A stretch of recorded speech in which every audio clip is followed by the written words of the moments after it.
Hi, everyone. Welcome to another episode of Second Act Actors. I'm your host, Dr. Janet McMorty, and I'm still a medical doctor simultaneously trying to pursue a career in acting. If you haven't already seen on my social media, I am hosting a charity fundraiser where you can buy lots of swag and merch, and all of the proceeds, 100% of the proceeds, everyone, is going to 5 selected charities. You can learn more about the 5 charities on my website or on my social media. Follow us at Second Act Actors on Instagram. My website is www.secondactactors.com, but the actual fundraiser, I know this is kind of annoying, I don't know tech well, people, is my personal website, so janetmcmordie.com. That is MCMORDIE, MCM or die, get the name right, /store. And you'll see all the information about our charity fundraiser. So buy some merch, support these amazing charities, and merchandising. We gotta love merch. That's a little Spaceballs reference for you, for those of you who have seen that movie. Anyways, on with this week's show. My guest this week is Scott Erwin. Scott is an accountant turned actor, and he has an amazing story. He has a lovely tale of dancing in the Nutcracker with his family, but also has a pretty intense story about a pretty dark time in his life, coming out of that dark time and discovering his creativity and his love of acting. Please enjoy the incredible Scott Erwin.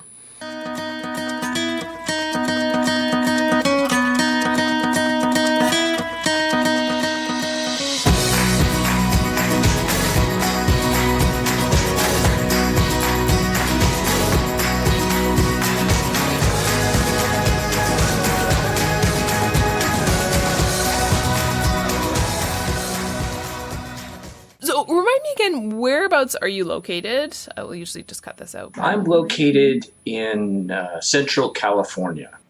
So I grew up in Bakersfield, California, known for Buck Owens and Merle Haggard, and Korn came out of Bakersfield, the band Korn. And I like to say I'm from the streets of Bakersfield because that's a good song. And I live in a community just east of there called Lake Isabella. And it's up in the hills of Sierra Nevadas, about an hour away. Beautiful canyon that I drive through every day to get to work. And it's been neat. I lived in Bakersfield for many years and ended up in 2019, my life just crashed and burned around me. I had bought a business in 2016, and it was probably it was a challenging. I bought a job, and I ended up just burning myself out, and just really crashed and burned. And ended up, part of that was a marriage and part of that was the business. And I literally was shutting down my business and as COVID hit. So just as COVID hit, I was sort of in that process of rebooting, I guess. And it really was. It was a reboot. I mean, I was in a dark place, as far as, depression wise and existentially wise. And I began writing about that time. And I started a blog, just posting stuff, mostly just for myself as a personal journal. But, and I started this thing called Life is Like Us. And it became a sort of all the things of how life sort of just came out of me. And I was also writing a book at the time. So, but I began writing, and then I found a group on the internet that best thing I could call it would be like a training academy. And it was for actors, and I just kind of got into it, and it was really a lifesaver during COVID because we had Zoom. First time I'd been introduced to Zoom, and for most of us anyway, and I was going to classes, several times a week and even a couple times a day sometimes. And, meeting actors and directors and writers and managers, producers, interacting with all these other creative people, and kind of realized, I think, hey, I think I'm going to try and be an actor. So that's kind of how my journey started. And then I did that for about a year, and I started kind of putting myself out there and ended up getting some background jobs. And that's kind of how I got started, through this thing. Wow. I think your story really resonates with not only me, because I went through a very similar introduction to the industry, with time-wise being COVID and stuff like that and Zoom. But I think a lot of people, there is kind of this catalyst, sounds like a dramatic word, but shift, right? That people go through at some point in their life, that I think you realize, what for you was it? For me, it was a lack of creativity and a need for more creativity. Was it that for you, or what was the drive? How did you even seek out something like this acting class? Well, for me, it was a time of, there's a saying, when everything changes, change everything. And I was literally living with my 86-year-old father at the time, still do. And I felt like a little bit of a teenager, sort of figuring out myself again. And the catalyst kind of led to me questioning what was going on. And when you're sort of rebooting, like I use that term, I was really kind of when you go down to a low place and you start climbing out and exercising and writing, and then you begin to go, well, where, if I'm not happy now, where was I happy? What was making, what points in life did make me happy? And I looked back at the last decade of my life and I said, the most fun I had was dancing with my kids on stage. And so, as an accountant, I'm in my head a lot, and you're quiet and you're not interacting with people. And my kids began dancing years ago, and I volunteered to be the nutcracker in the ballet. They had a pretty big production. And so I look back and I said, I really enjoyed that. And I wonder if I could do that. Is this really something that I could do? And anything's possible with enough education and enough desire to do it, and it's just going to be at what level am I going to get to doing it? If you shoot for the stars, you might make the moon, kind of thing. Well, okay, maybe I won't become Keanu Reeves, but I might be a great character actor, or I might be that uncle or the detective that's always in this thing. And so it really became this desire to explore that and realize that it made me happy. It was something that that I enjoyed doing, performing and being on stage and being fully present, because what I was doing was about 40 minutes on stage all at one time. So you have to be present, and I did it for 10 years. You have to be present in that moment, engaged with the other actors on stage, the other dancers on stage. And I don't know, there was just something really enjoyable about that process. And so that's kind of where I decided to kind of dig into it and see if I could do it. I was and I wasn't. I when I was growing up, my mom was a part of a women's choir, and I remember being 2, 3, 4, 5 years old, and she'd go to this women's choir, and it was like having a whole bunch of aunts, and they were all these sweet ladies, and some were really, elderly, and some were, it seemed like my mom was one of the younger ones, and I was the only kid that seemed to be there. I don't remember any other kids being drug along to this thing, like we were playing in the hallway. It was just me and these ladies. So my mom and I would sing in the car, and she taught me to harmonize, and then I'd go to these choirs and I'd sing with her. And then I think sort of like a little, pet, they would give me a song and put me on stage with them, and so I remember being 5 years old and singing "I'm a Yankee Doodle Dandy" at the county fair, in a red, white, and blue, vest and top hat, and doing this thing. And then they put me on. I did some.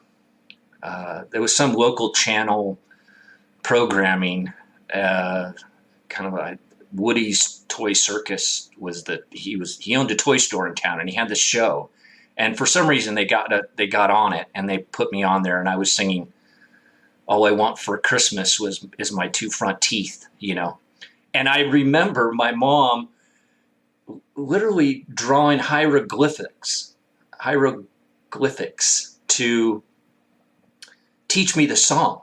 And so, all I want for Christmas, I don't want a fish, or I don't want a dog, or I don't want a horse, and that's how I learned to do this song, was by her little, before I could read, and practicing this song. And so they put me on stage, and I did this, and I had I performed in the local summer stock, park and recs, program. That was, what was it called? It was called "Due to a Lack of Interest, Tomorrow Has Been Canceled." Was my first show. And then I got into high school. I don't remember performing much. It wasn't something that I said, "Oh, I really want to perform." I just did when it occurred. And I got into high school, and I ended up in choir. And I really enjoyed it and had a good time with it. And then my senior year, I was in a smaller group within the choir. They had a madrigal group with 16 kids out of the full choir, where we sang, everything from the, harmonizing songs and eight males, eight females, and we do little dances and go to the local places to perform. And then my senior year, I was in South Pacific. As my spring of my senior year, I was in the South Pacific, and I was part of the choir background sailors in the show. And I remember one of my best friends from choir, a gal, was playing the main character. I forget her name. So I really wanted that lead of Emerald, I think is the male's name in that movie. And I got beat out by a foreign exchange student, and it just annoyed the heck out of me. But I loved performing, and I loved dancing. We had little dances that we did, and I think if I'd found that my freshman year, I probably would have been a theater kid. I just didn't. But it was like senior year, and then off to college, and all of that. And so I kind of, I didn't. After high school, I didn't really perform at all. I ended up getting a business degree and eventually becoming an accountant out of college down in Los Angeles. And so, kind of my first act, so to speak, was being an accountant. And I'm surprised that I lived it as long as I did. I had many different moments where I tried to get out of it, and then it just kind of like the Godfather would say, Al Pacino just kept sucking me back in, and it's that thing, because if it's hard to probably it's really hard to go, well, I could go do this, I could go be a counselor, but medical draws you back in because it's worth so much, it's so valuable, it's a good living, right? Same thing with accounting. I could go, I'm gonna for a period of time I was a commercial real estate, and I left accounting and I got into commercial real estate, and I started my own real estate company right at the height of the decline of the market, right? And then I chose to give that up and go back to work so I could feed my family. And so anyway, that's kind of how I got there. I think about this a lot with the whole finances and, literally feeding yourself. Like when you're an adult, you have adult responsibilities. And as much as I love acting in the arts and all that stuff, my adult responsibilities are still there. And it's okay to have something that provides financial freedom to cover the adult responsibilities, but also be an investor in my acting. And I think there is a bit of I hate to use the word guilt about that, because I worked damn hard to get where I am financially and academically. But I think there's huge value in that. And yeah, it's a temptress, right? Because it's hard to make money as an actor. You're sitting there going, well, I could go do this for nothing, or I could go make money in the thing that I don't particularly enjoy, but I'm really good at, and yes. And I feel very accomplished in it, but I really don't like doing it, So that kind of became, I kept circling back to it, during that time. How did you actually get into doing the Nutcracker? Like, how did that come about, and how did that decision get made in your mind to be like, yes, I accept? It really was a part, it's really my son's story. My oldest son with my ex-wife is named Austin, and he, in his kindergarten class, they had some little talent show, and he wanted to dance in the show.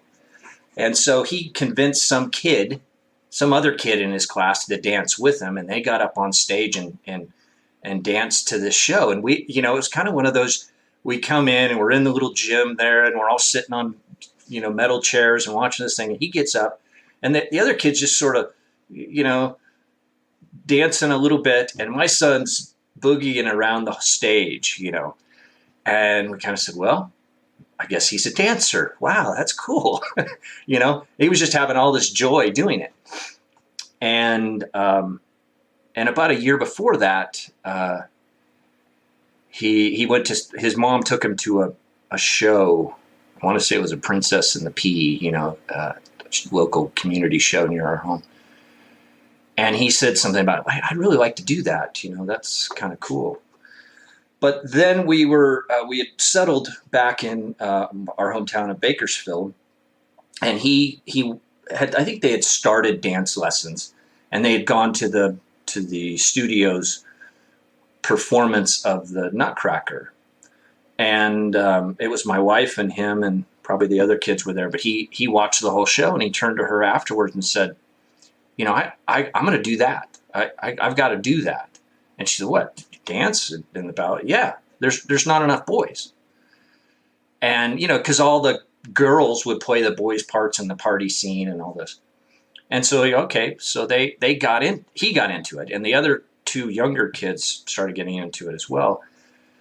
And I want to say the next year he got a role in the show, and all three of my kids, my two boys and a girl, began dancing. And after a show or two, after a year or two of this, I realized we're going to be here a while. This is going to be something that we do, right? And we were doing swim team, and we were doing baseball and basketball league, and exposing the different things to see what was interesting to them. But dancing stuck. That was what they wanted to do. And so the guy that was doing the Nutcracker, or playing that part, was a guy that I knew, and he'd been doing it for 20 years, and his daughter was graduating that year, high school, and I figured, well, he must, probably give it up. And so I sort of just went to the studio owner and said, hey, I don't know if his name was Marvin. I don't know if Marvin's going to give this thing up, but if he does, I wouldn't mind, doing it. And I was doing karate at the time. I tried to get the kids into karate, and they did it for a little bit, but I really loved it. I was like, oh, I like this. This is fun. I'm going to keep doing this. And so I got a black belt, and they're like, got about halfway through and bailed out, and okay, now I got to finish this. So I finished it, and then I got into Aikido, which is a different type of martial art. And so I was very used to using my body and moving and kicking and spinning and turning. So it wasn't like I just went straight into it and said, hey, I want to be a dancer. I could move. And so anyway, I volunteered. The next year they gave me a tryout, and they put me in as a understudy. And then the next year I was on stage, and so they gave me a couple of performances, and we shared. And Marvin ended up hanging around for a few more years. So we shared the role for a couple of years, and then he kind of bowed out of most of the stuff and kept stayed on. Then I was the Nutcracker, and so that's kind of how I got started. And I was taking classes with my kids, and so the two boys would get in. They'd invite the two boys for partnering classes, and then they invite me, and so I'm there partnering with all the kids, young ladies that were in the class, and and working with some of the dance teachers as well. And it just became what I was doing, and it was fun. It was a good time, more fun than I thought I could ever have. I mean, it was just a good time. And what a cool thing to do with your kids, like not only like role modeling for your children, but role modeling for like other parents. I would think. Yeah, I guess a lot of parents, I was always that person that I didn't mind. I never felt awkward in front of people on stage or speaking or performing. It felt natural, and but some people, they're like, wow, you're like fearless up there. And I'm like, well, you kind of gotta be, I don't want to look silly, so I gotta fully commit, and it was a lot of fun, I guess. And I kind of did it for them in the sense that I always said, well, if my kids, were going to play baseball, I'd be out there coaching baseball, or I'd be doing, showing up at the swim meets or the football games and trying to be involved somehow. And I just realized that was what we were going to do. So I wanted to be involved with them and what they were doing. And it was fun to do. What is it about performing that you like, that you love? I think it's a little bit of the joy of performing, of just doing something that's just free. As an accountant and a financial analyst and different roles that I've had in my career, it's so structured and so regimented, and you're always looking at. I always looked at yesterday. As an accountant, you're looking at what happened yesterday, because you're not really doing too much budgeting or forecasting. At times, you're keeping track of what you made last year, or what the financial statement said last month, last week, last quarter. And so it just became this regimented life that when I was performing, I could be fully present in this moment, and I could pretend to be something else. And lo and behold, I think I liked doing that. I liked being a little goofy, and you can't be goofy in finance. They begin to think that you can't show up in a costume when you're an accountant. So I think that's kind of it. What does life look like for you now? Are you still working as an accountant? Or have you shifted fully into acting? Or what does that look like now for you? There was a period of time when I got out of accounting and I became a real estate broker, and then went back and became an accountant again, an auditor. And when this happened, when I crashed and burned and rebooted, I decided, I don't care what I do, but I'm not going to do that. I commit to myself that I'm not going to go be an accountant again. I'm out. And so I'm kind of marrying the best of both worlds. I work for a commercial real estate company as a director of analysis, basically. So as deals come up and needs analysis on those opportunities, I'm there creating spreadsheets and pro formas to figure out, does this deal work? Does it make sense? How much is going to cost? What do we think we're going to make? And then using some of my experience with larger companies to try and create some processes and improvements in what would be a small family business, and trying to take it, elevate it a little bit in operations wise where I can and where it makes sense to do so. So that's kind of my day job, is analyzing real estate. Do you notice you've pulled anything from your job currently or your work as an accountant into an acting career? I think one of the things I think makes me possibly a good actor was something I read in, I forget the books, but it's basically that all actors have an element of observation. So in order to become a character, you have to either know within yourself what that character is and have some connection to it, but you also are very observing. So you observe people and you mannerisms and what appears to be their motivation, and what is this and what is that, and we become stores of moments, right? You watch somebody on the street and go, wow, that's an interesting person. Look at how they react, or how they're moving, or they're limping, or they're reacting to that person cork in front of them. And I think I've taken that observational skill, that analysis skill that I have with numbers, and I've tended to take that into acting to try and observing how to bring that thought into it.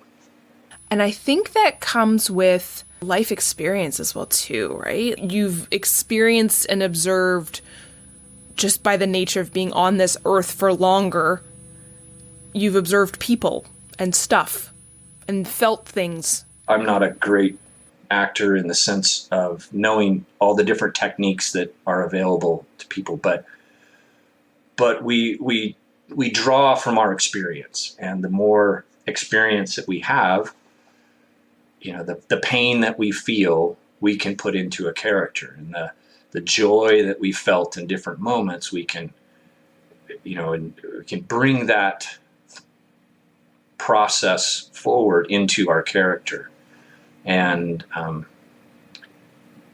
and become that, live that feeling again in some shape or form, or some essence of it.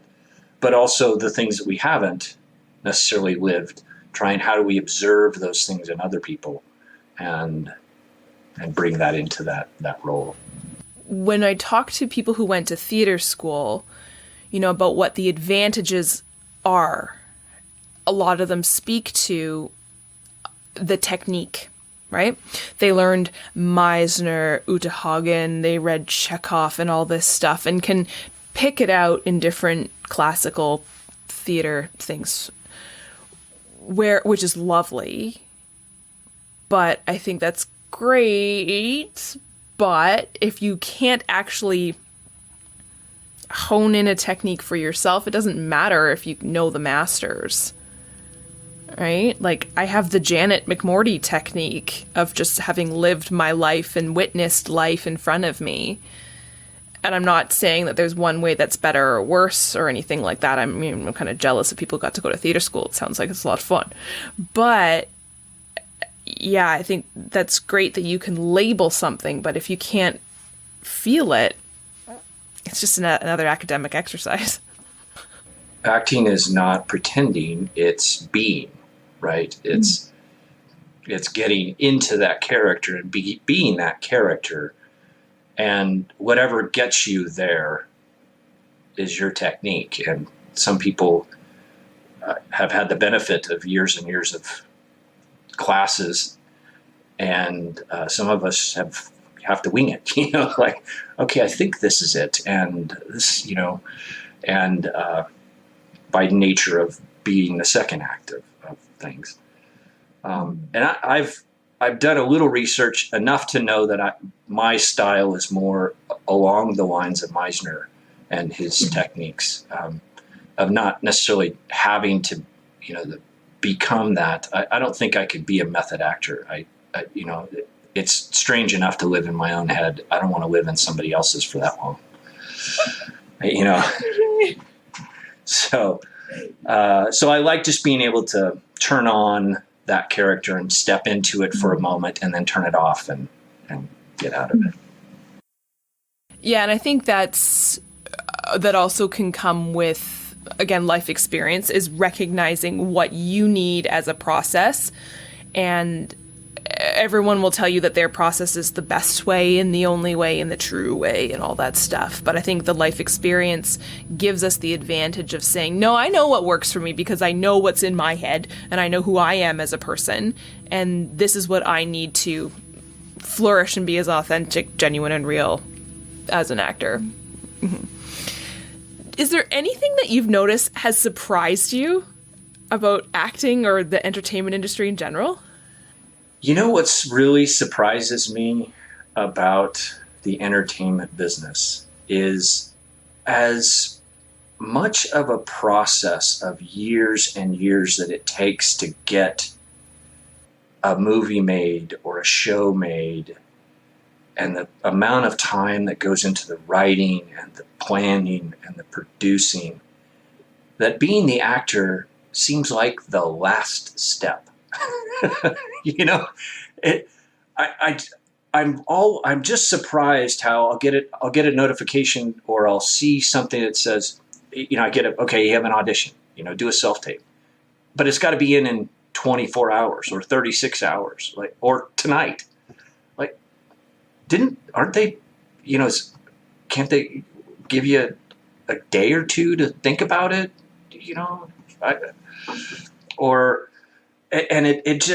That's what surprises me, I guess, is that they bring the actors in almost at the last minute. Maybe as you get towards the higher levels, you've got a job that starts way out there. But for the background and the little roles, it's just like, okay, we need somebody Saturday. This is Wednesday. Oh, gotta get somebody in, and it just seems like the actors are the last thing that gets thought about, or just how little time you have to try and do an audition, and get into that is the thing that surprises me the most. Having come from this place where you got to plan your life, right? You're right. We're planning our life. You got to plan the work that's ahead of you. We're trying to plan for, next month's vacation. All these things that we plan in life, and acting and auditions seem to be just this spur of the moment thing. I agree. It's weird because, like you were saying, nothing else about the product that's being created, the film, the television show, or whatever, is like that. It's very planned out. And I think we as the actor think that everything revolves around us. We're the center of the solar system.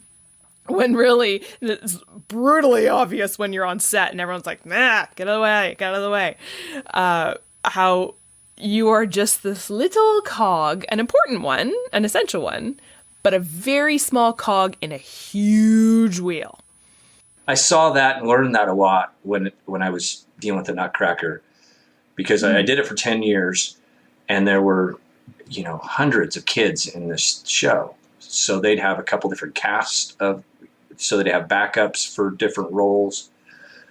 And you just realize, yeah, I'm here. I'm just one performer in hundreds of performers that are all here. And even though the show is named after my particular character, it's really about all these kids, and it's just fun to be a part of that ensemble and to have that valuable experience working with such a big group of people and being appreciative of how well organized it is.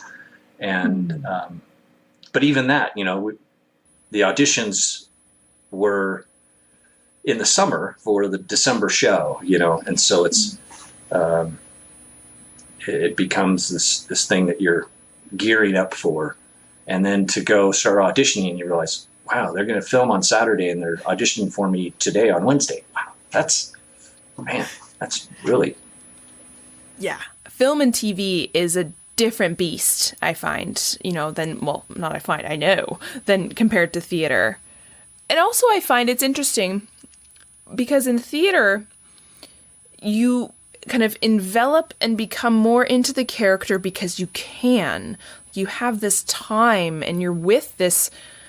I know the play that I just finished, you're with this character for so long because you're rehearsing and practicing and on stage, and it's organic and it's changing. And then you get on set and you're like, okay, cool. Here's this character that I've developed and talked about and made, and she's a real human. And then they go, okay, do your lines. Okay, ready, go. One take, you're done. Okay, bye. Yeah, thank you. We're wrapped. But this person I created, and they're like, yeah, you're fine. Okay, hope to see you again soon. It was a student film I was working on, and I had one line. I was a coma patient, right? And I was in the bed and with my eyes closed, and I was supposed to wake up and say, Adrian, whatever it is. And we got to that, and I said it once, and they go, oh, okay, great. All right, we're cut. We're moving on. Could we try that again? I'm not sure that was the best one, but okay. Yeah. You're like, all right. I remember, I think I was reading something about, I can't remember where it was from, but it was all about how when you're on the stage, you can kind of change things night to night, evolve the character, and it's all about you making the character the best, and you're in control of that. Where on film and television, you could just be standing there and the director would say your line exactly like I'm saying it, just repeat after me, Adrian. And you would go, Adrian. I'm like, okay, perfect. You're done. It's not your job to make the character look good. They'll make you look good in post and stuff. So it kind of takes, it can take the pressure off, but it also kind of takes the power you have away, which can be frustrating. Mm-hmm. Yeah. Do you have any interesting on-set or on-stage stories? Yeah. One of my first real experience working on set was doing some background work in 2021, and it was for a movie that was by Damien Chazelle, I think, who did Whiplash and La La Land. I may have said his name wrong, but Damien. And it was really the first big production post-COVID. And it comes out in December, I think, of this year. And it was 600 or 700 guys playing Crusader, dressed up in Crusader costumes. By the time this podcast airs, I think it will have been out. And it's called Babylon. But the 600 or 700 guys and gals, there was a few gals in there too, that were all dressed up. And it's a movie about the transition between talkies and silent movies, or silent to talkies. And we're the movie set, right? So it's a movie filming us making a movie. And it was middle of summer. We're in these huge, bulky costumes, and we're out in the middle of nowhere in Simi Valley, Los Angeles. And we're going out, and they'd go, "Okay, come on, all you guys," and we'd all march out onto the field, and then they'd set us up, and it'd take a half hour to get us all in position, and then they'd film us for a few times, and they go, "Okay, thanks, everybody back to the tents." And so we'd all walk back to the tents, and I've been on set a couple other places, and people are talking. They go, "Oh yeah, I was on this thing," and it's now sort of become this thing, like, I survived that particular day. I was on the set just a month or so ago, and this guy's chatting over here, and he's, "Oh yeah, I was on this thing," and you go, "Oh, you were there too?" "I was there, yeah." "Oh man, that was a hard day." "Oh yeah, it was like 17 hours and 100-degree weather in those costumes." And so it's really this interesting looking back, on it, and meeting people on different sets. "Yeah, I survived that, man. It was crazy, wasn't it?" "Yeah, it really was." This bonding experience. My first on-set experience was as background as well too, on it's already been released, but Nightmare Alley by Guillermo del Toro. And it was so cool. They had built this 1940s carnival, and my now good acting friend who I've had on this podcast, we met. And again, we talk about these days that we had. We had like days and days of continuity where it was like fall in Canada, but they wanted it rainy. So they had rain machines on us for days and days.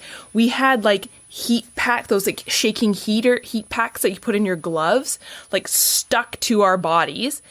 But we had to still look like we were in the fall, and we're in 1940s costumes. So they'd had these like things to like wrap around us to stay warm, and then they'd say, "Okay, we're going to be shooting," and you'd take all these off, and you're like, "Oh, it's so cold." Oh yeah. And people who were on that set, again, we'll talk about that for years. It was an amazing experience. People were so nice. But you're like, "Do you remember that week when we got rained on back in the day?" Yeah, it was, it was a neat experience that I'll look back on. And there was an interesting part about that. It was my first time on set. And when I first got it, this is a tie-in between the first act and the second act. So this is one of those unique coincidences of life, right? Synchronicities of life. When I got out of college, I was working in LA in an area called Woodland Hills for a big accounting firm. So there's Deloitte and Touche was the firm. I think they're just called Deloitte now. And it was right after they merged. So back in the early 90s, there was it was like 8 accounting firms that were huge, and then they merged, and there was 6 or 4. And it was right after these two, Deloitte and Touche, had merged. And 6 months in, I get laid off because they had the best recruiting year ever, and it was in the middle of a recession in Los Angeles, and they laid off like 10% of the LA staff, right? Mm-hmm. And I was one of those guys who was in a little office, and they laid off like a manager and a senior and a junior that I was. And there was only like 3 or 4 new hires that year, so it was like eeny, meeny, miny, moe, and I got kicked. But the day that I got laid off, I was at a client up in Simi Valley, and it was up on this ranch where we filmed. So literally, I got called from this client's office. I drove out of that office, turned the corner, went down into Simi Valley, went back to my office, and got laid off. And then I ended up working for Sony Pictures as an accountant and a couple different things. But when I went to the set, this is my first day first day on set for this movie. I literally drove that same road back up and said, "There's the client. There's the sign for the client that I got laid off." And I drove back into this same place where I got laid off. I left the accounting their accounting office, and I'm driving back on 30 plus years later onto this place called Big Sky Ranch. And a few miles back in, I'm like, wow, that is just the oddest thing. My first day as an actor was one of the last days as an auditor that I was working for Deloitte and Touche. And it was this weird synchronicity of life that like gave me a little kind of chills. I love that because I think it's I love that word synchronicity. I'm not a big like kind of frou-frou, but like these things happen more often than I ever thought. And then when I hear stories of it, I'm like, yeah, there we go. It's like fate, karma, synchronicity, whatever you want to call it. I've become more and more appreciative of how the universe works, I guess, and how it can, how God, source, force, higher power, whatever you want to call it, has a little bit of a humor to it. Your spirit guides are like, oh, this is going to crack him up. Let's do this. Here's the comedy break. He deserves one. and so I've really things like that where I just stop and go, wow, that's really, really interesting. Yeah. And wow, thank you. That's a neat sign from the universe that I think I'm on the right road on this. Yeah, absolutely. Do you have anything that you're looking forward to coming up? I actually that movie Babylon. I was on set for several days. There was those 2 days of filming, and there was another 2 days where they were doing a premiere, and I was in a theater. And that one, they stuck me out front as a reporter. And so I wasn't just one of the masses in the theater. I had a special, another costume they threw me in. And so there's a couple scenes there that I'm pretty sure my mug will get some pretty good face time, right? Pretty sure, because the part that they were filming, I was right there, and big widescreen right in the middle, and I'm looking forward to seeing how that turns out. It was a scene with Eric Roberts and Margot Robbie. Was in it. So was Brad Pitt, but he wasn't in that particular scene, but he was there. And so that's coming out in December of 2022, and I'm looking forward to that and seeing how it turned out. I had my big first on-screen moment was just recently. I was I did it 6 months ago. I was a gangster in the Columbo crime family in the Paramount show The Offer, about the making of The Godfather. Ooh, I've heard about this. Yeah, I'm a big Godfather fan myself. And I was, in these background things, you never know what's going to happen, right?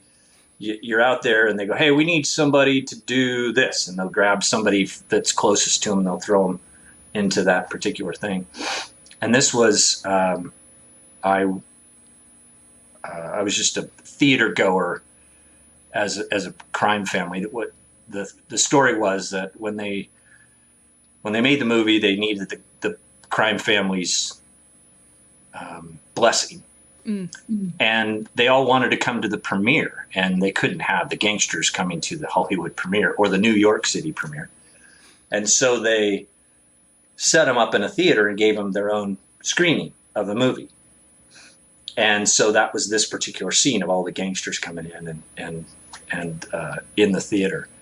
And so they pile us all in. We go and sit down, pick a seat, and then the director comes out, and the assistant director and the assistant director, and they're all standing there, and they're all, okay, let's move this guy over there and this guy over here. And, oh, wait a minute, that doesn't work. Let's move him over here.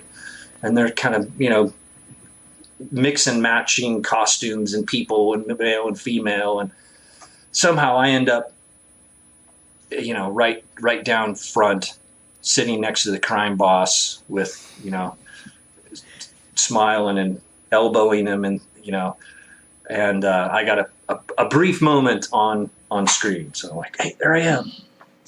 Awesome. That's so cool. I'm going to watch it. I got to watch that. Keep an eye out for it. The Godfather gets shot and we all react. And I had this great reaction moment. Oh, God. Do you have any advice for people who are thinking about going into this career or wanting a shift or a reboot? If you really want to do it, you got to really want to do it. And that sounds sort of, I don't know if that sounds circular, but it's not a friendly profession for the faint of heart. Mm-hmm. And I always thought it was the rejection part of it, like that from an outside looking in, you think, oh, I wouldn't want to do that because you get rejected all the time. Well, I don't know. But at least in this day and age, you don't even get rejected. You just get ignored, right? You send in an audition and you don't even know if they watched it. You don't know if it went in. You don't know, but it's just more of you've got to be prepared mentally that you're just gonna keep going. It's sort of like a few years back, I climbed Mount Whitney. I was listening to one of your podcasts. There was another guy on here that did that as well. But I climbed Mount Whitney, and it was a great lesson. I actually wrote a few pieces on it. And it was a great day to just climb this, climbing from 8,000 feet up to 14,000 feet. And you can't think about the end. You just got to think about the next step, the next, just one foot in front of the other. And right near one of the last things you do is or the major part of this climb is climbing, up the hill on, they call 99 switchbacks, where you're just going back and forth up this hill. And you can't think about how far up you are or how far more you have to go. You just got to keep stepping. And that's what this profession feels like. You just choose that you're going to go there and just keep putting one foot in front of the other. And eventually you or I or anybody else will get a break, and you'll get a role that becomes the step to the next role, which becomes the meeting to the next person. And that's been my experience as it relates to how my walk has been. And I'm at the beginning still. And I have to remind myself every day of that. Just keep putting one foot in front of the other, and eventually it'll get there. And do what you have to do to keep yourself motivated to keep going. And it's okay for those moments when you don't feel it, to just let that come upon you and proceed out.